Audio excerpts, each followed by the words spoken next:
Hey everyone! Today, I'm going to take you inside a real story, one that reveals exactly how different personality types show up not just in meetings or emails, but at the office party. Yes, the office party. It's where people let their guard down, and where their true colors, literally, come to life. And when I say colors, I mean the 4 behavior types we've talked about before: red, yellow, green, and blue. Let's jump into a real-life example from my time working at a bank in the 90s. The team was burnt out, morale was low, and something had to give. The party idea: leave it to a yellow. One day, one of our team members, an absolute textbook yellow, burst into the lunchroom with the big idea: we needed to have fun. Not just go home early fun. She meant full-blown, party mode, weekend away fun. Spa, games, a nice hotel, bubble baths, great food, and of course, dancing. And like a true yellow, she pitched it with flair, connections to the venue owner, which we all doubted. Wild energy, and way too many ideas too fast.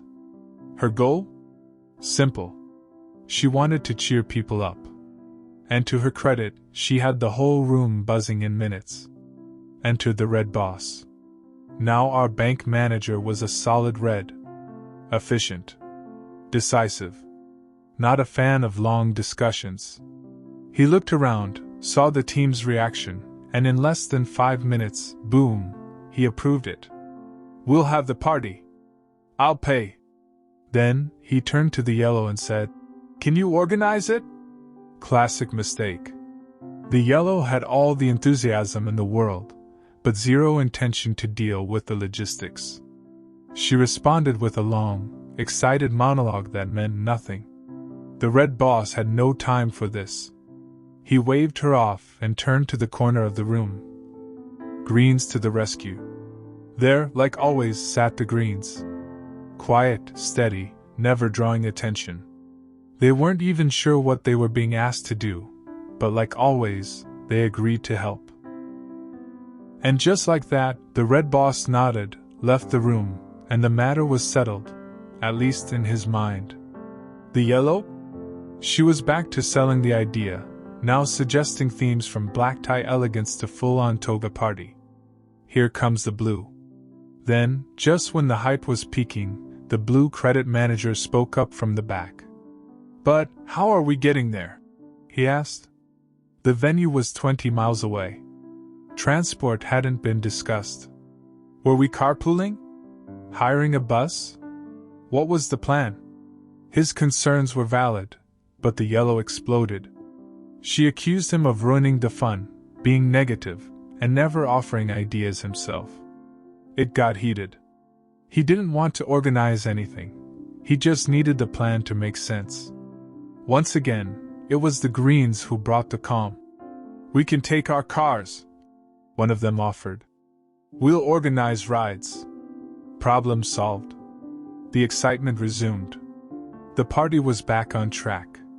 The party night, where things get interesting. Fast forward to the party.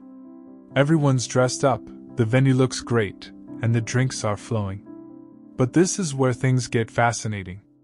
Let's talk about what happens to each type when the drinks come out. Yellows, the natural entertainers.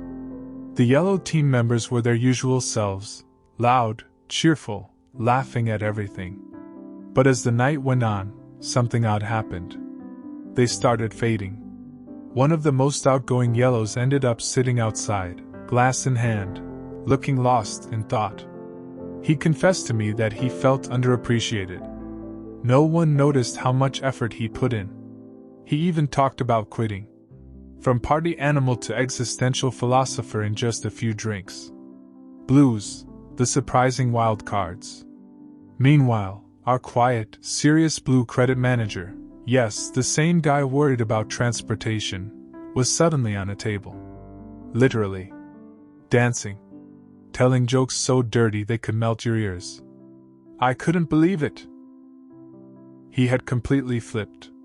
If you met him just that night, you'd think he was a yellow. Reds and greens, the unexpected clash. Now our boss, the red, was standing with the green team, whiskey in hand. And out of nowhere, he started trying to be gentle. He told them not to take his outbursts personally. That he actually liked them. That they shouldn't be afraid of him. What came next? The greens, usually passive and agreeable, snapped. After a few drinks, they let him have it. They told him exactly what they thought about his leadership.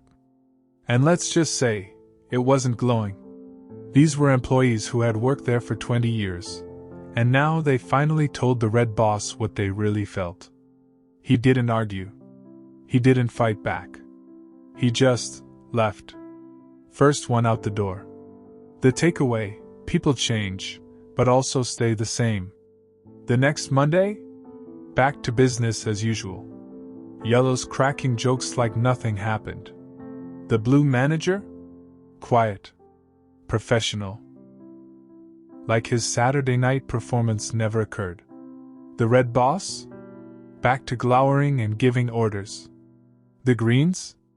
Sitting quietly, doing their jobs, not a word about the party. It was like a reset button had been pushed. But I learned something powerful that night. Alcohol doesn't just loosen lips, it shifts behavior. Sometimes it flips personalities. The cheerful became brooding. The reserved turned wild. The assertive became apologetic. The passive became bold. If you ever want to truly understand the people you work with, don't just observe them at their desk. Watch how they behave when the rules fade, the drinks flow, and the masks drop. So, what's the lesson here? Understanding human behavior, especially through the red, yellow, green, and blue lens, can help us see people not just as roles or colleagues, but as layered, complex individuals. Want to understand your team? Pay attention not just to what they say, but how they act when they think no one's watching. And maybe, just maybe, offer to be the designated driver. Don't forget to like, comment, and subscribe if you enjoyed this behavioral breakdown. Got your own wild office party story? Drop it in the comments, names optional.